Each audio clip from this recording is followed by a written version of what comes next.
মাওলানা আনিসুর রহমান আশরাফী সাহেব হাফিজাহুল্লাহ, যার অনেক আলোচনা অনলাইনে আমার শোনার সুযোগ হয়, সৌভাগ্য হয়, মাশাআল্লাহ হযরত আছেন এবং আলোচনা পেশ করবেন। আমরা ইনশাআল্লাহ এখন সম্মাননা দিচ্ছি। আনিসুর রহমান আশরাফী সাহেব, এই হুজুরের বয়ান আমি মাঝে মাঝে শুনি। আনিসুর রহমান সাহেবের কথা কয় সব গিয়ে একদম কলিজায় লাগে, সব কথা কলিজায় লাগে। একটা বয়ান করছে, কতবার যে এই বয়ানটা আমি শুনছি জানেন না। ওই যে একটা বয়ান আছে দেখবেন যে তুমি আজকে কার জন্য কি করলা, বড় বড় বিল্ডিং করলা, পাইলিং করলা, তুমি মরে যাইবা, সব শেষ। এটা জানেন না, এত হিট করছে এই বয়ান, দিলে হিট করে। কি কইল উনি বলতেছে যে আমার বাবা নাই, দাদা নাই, দাদি নাই, কেউ নাই, কিচ্ছু নাই, মিয়া আমিও থাকবো না। ওনাদের বয়ান আমি মাঝে মাঝে চিন্তা করি, আল্লামা মুস্তাকুর নবী সাহেব, আমাদের মাওলানা আনিসুর রহমান আশরাফী সাহেব আমারে খুব মহব্বত করে, ওনারা খুব মহব্বত করে। হুজুর আনিসুর রহমান আশরাফী সাহেব দেখবেন কোন সুর সার কিচ্ছু নাই, কথা গিয়া সুর লাগে দিলে, একদম হিট করে। কি আজীব আমলি মানুষ তো যা কয় তাই ভালো লাগে। আমলি মানুষ দেখবেন যা কইব এটাই ভালো লাগে। আপনারা যদি একটা থাবরও দেয় আমলি মানুষ, জি হুজুর মারেন আমারে মারেন, তাও ভালো লাগবে।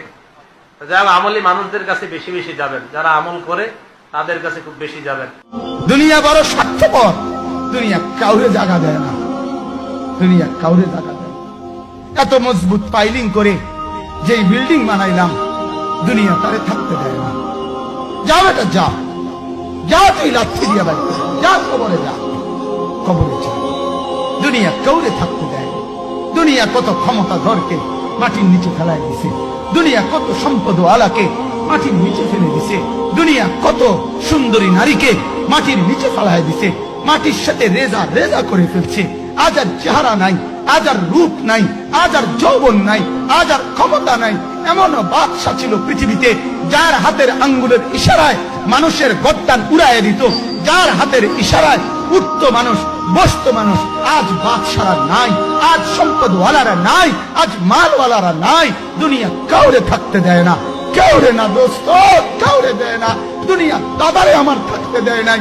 আমার দাদারে আমি দেখছি, আজ আমার দাদা নাই। আমার নানারে আমি দেখছি, আমার নানা নাই। আমার দাদিরে আমি দেখছি, আমার দাদি নাই। আমার নানিরে আমি দেখছি, আমার নানি নাই।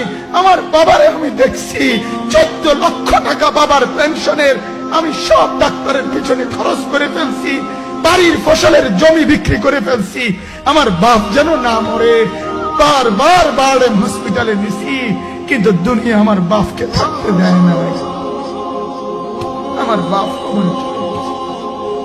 দুনিয়া কাউরে থাকতে দেয় না, কাউরে না, কাউরে না, কাউরে না,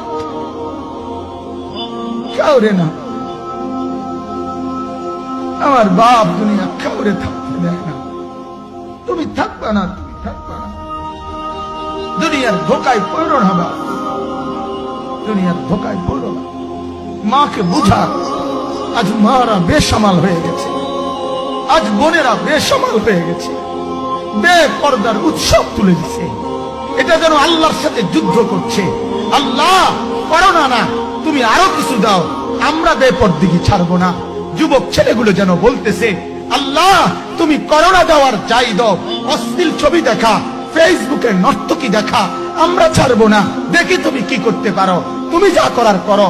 দোকানদার ব্যবসায়ীরা হারামের লেনদেন করা বন্ধ করছে না, সুদখোর সুদ ছাড়ছে না, ঘুষখোর ঘুষ ছাড়ছে না, নাফরমান আর জিনাকার ব্যভিচারী এরা কেউ কিছু ছাড়ছে না। বেহায়ার বেপর্দা নারী তার অশ্লীলতার বেহায়াপনা ছাড়ছে না। মুসলমান তার ঘরে টেলিভিশনের নর্তকীর আওয়াজ তো বন্ধ করছে না। হায়, করোনা কিভাবে যাবে, আযাব কিভাবে যাবে বলেন, বলেন, বলেন আপনারা। আমার বাপ ফেরাউনের উপরে তো আযাব এতদিন ছিল না, নমরুদের উপরে আযাব এতদিন ছিল না, সাদ্দাদের উপরে আযাব এতদিন ছিল না, কারুনের উপরে আযাব এতদিন ছিল না, লূত আলাইহিস সালামের কওমের উপরে আযাব এতদিন ছিল না, হুদ আলাইহিস সালামের কওমের উপরে আযাব এতদিন ছিল না, নূহ আলাইহিস সালামের কওমের উপরে এতদিন আযাব ছিল না। আজ আমরা মালিককে এই পরিমাণ নারাজ করছি, মালিক এত বেশি নারাজ। আজ 1 বছর হয়ে গেছে, 1 বছরের চাইতে বেশি হয়ে গেছে, কই করোনার মহামারীর আযাব তো যাচ্ছে না, গেছে না? মানে আমাদের লক্ষ লক্ষ বাচ্চার পড়ালেখা বন্ধ, এরা নষ্ট হওয়ার চূড়ান্ত পর্যায়ে পৌঁছে গেছে। মোবাইল এদেরকে শেষ করে দিছে, লক্ষ লক্ষ ছেলে। গতকালকে এক মা আমার আত্মীয় ফোন দিয়া বলতেছে সকাল 10টায় বাচ্চাটা ঘর থেকে মোবাইল লইয়া বাইর হইছে, রাতের 10টায় মা তারে ফোন দিয়া বলছে বাপ ঘরে আসতি না, ভাত খাইতি না। বাচ্চা তারে বলতেছে তোমার অসুবিধা কি, তোমার সমস্যা কি?